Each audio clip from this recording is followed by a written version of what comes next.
જેકેએસ news Gujarati સાથે સાબરકાંઠા જિલ્લાના હિંમતનગર શહેરમાં હાથમતી નદી કિનારે આવેલા પોલેશ્વર મંદિરમાં મહાશિવરાત્રીના પર્વની ઉજવણી કરવામાં આવી હતી, જેમાં શિવજીના દર્શન કરવા માટે ભક્તો મોટી સંખ્યામાં જોવા મળ્યા છે। હિંમતનગર શહેરના હાથમતી નદી કિનારે આવેલા સ્વયંભૂ પોલેશ્વર મંદિર ખાતે મહાશિવરાત્રી મહોત્સવ તથા હોમાત્મક લઘુ રુદ્ર યજ્ઞનું આયોજન કરવામાં આવ્યું છે। જોકે પોલેશ્વર મહાદેવ મંદિરમાં જીર્ણોદ્ધાર કરવામાં આવી રહ્યો છે। મંદિર પરિસરમાં સ્વયંભૂ શિવલિંગને ફૂલોથી શણગારવામાં આવ્યું છે, ત્યારે યાત્રાધામ તરફથી 1 કરોડ દાન જાહેર કરવામાં આવ્યું છે, જેમાં મંદિરમાં પાયામાંથી ખોદકામ કરવામાં આવ્યું હતું। ખોદકામ દરમિયાન 3 ઇંચનું શિવલિંગ હતું, તેના બદલે 1.5 ફૂટનું શિવલિંગ નીકળ્યું હતું। ખાસ કરીને શિવજીના ચમત્કારી કહેવાય છે, જેને લઈને આજુબાજુના ગ્રામ્ય વિસ્તારમાંથી મોટી સંખ્યામાં ભક્તો શિવજીના દર્શન માટે આવે છે। ત્યારે આજે મહાશિવરાત્રીના દિવસે મોટી સંખ્યામાં ભક્તોનો ઘસારો જોવા મળ્યો છે। મંદિર પરિસરમાં ભક્તોની દર્શન માટે લાંબી લાઈનો લાગી છે। શિવલિંગ પર ભક્તો દૂધ, બીલી તેમજ પાણી ચડાવીને ધન્યતા અનુભવી હતી। ત્યારબાદ ભારતભરમાં જ્યોતિર્લિંગના પણ ભક્તો દર્શન કર્યા હતા।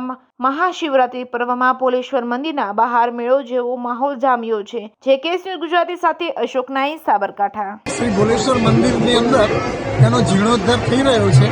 એમાં યાત્રાધામ તરફથી 1 કરોડ રૂપિયાનું દાન જાહેર કરેલું, એટલે મંદિરને પાયામાંથી ખોદવા માટે જ્યારે તોડવામાં આવ્યું ત્યારે 3 ઇંચનું જે શિવલિંગ હતું એના બદલે 1.25 ફૂટનું શિવલિંગ નીકળ્યું છે, પ્રગટ થયું છે।